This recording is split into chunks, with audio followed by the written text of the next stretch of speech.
Why is political wealth growing while trust is shrinking?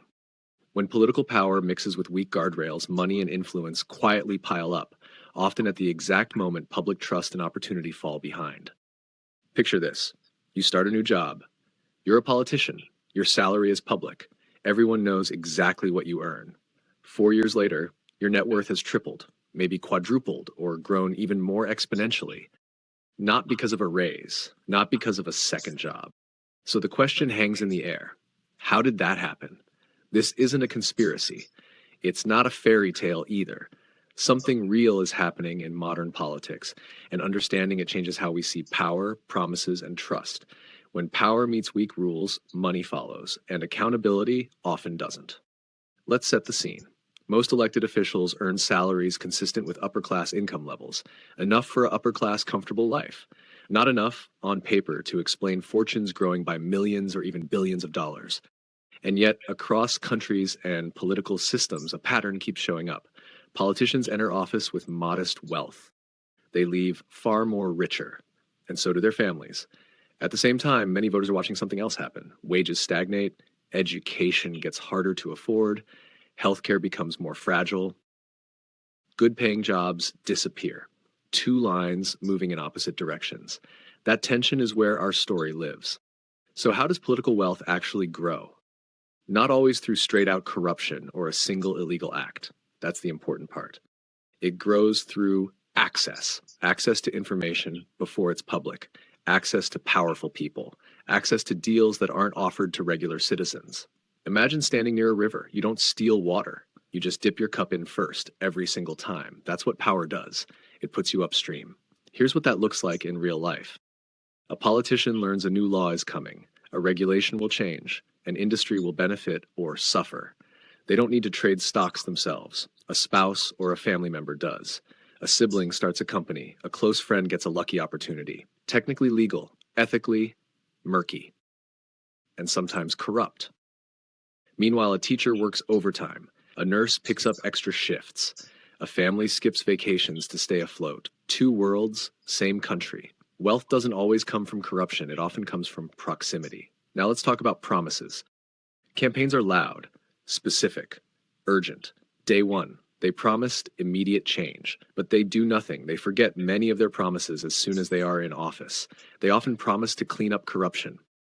No more business as usual, but it just seems to get worse. Then comes governing. Suddenly, the language shifts. It's complicated. We need more time. The votes aren't there. Some of that is real. But here's the uncomfortable truth. Once in office, their incentives change. The people funding campaigns, lobbying offices, other countries, and the rich and powerful, they don't want disruptions. They want benefits for helping them get elected. They want stability. They want an agenda that benefits their own interests. They prioritize their own interests over the average American's common good. And slowly, priorities drift. This is the realization moment.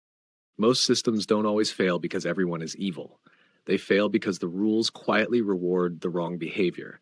If wealth grows faster than accountability, if promises cost more than breaking them, if ethics rely on self-restraint instead of enforcement, then outcomes become predictable. And trust erodes, not all at once, but drop by drop.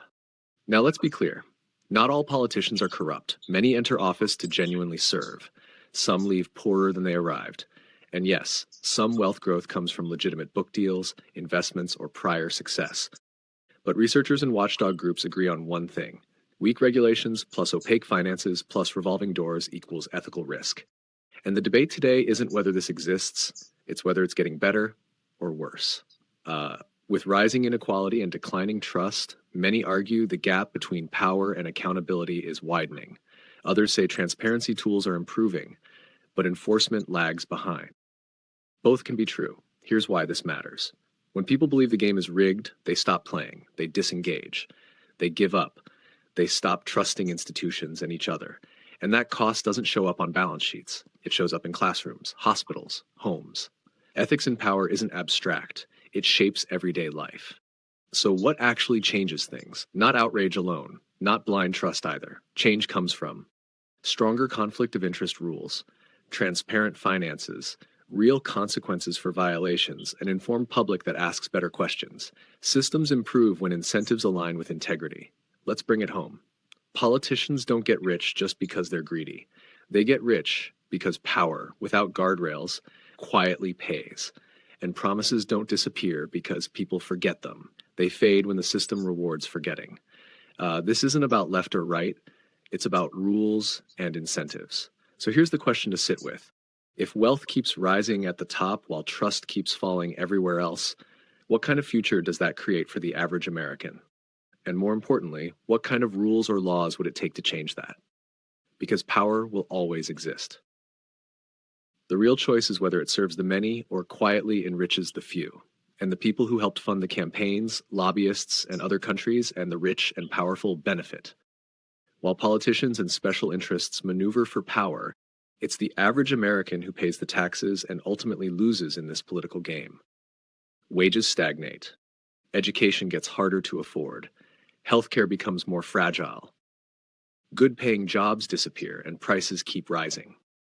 Let us know what you think.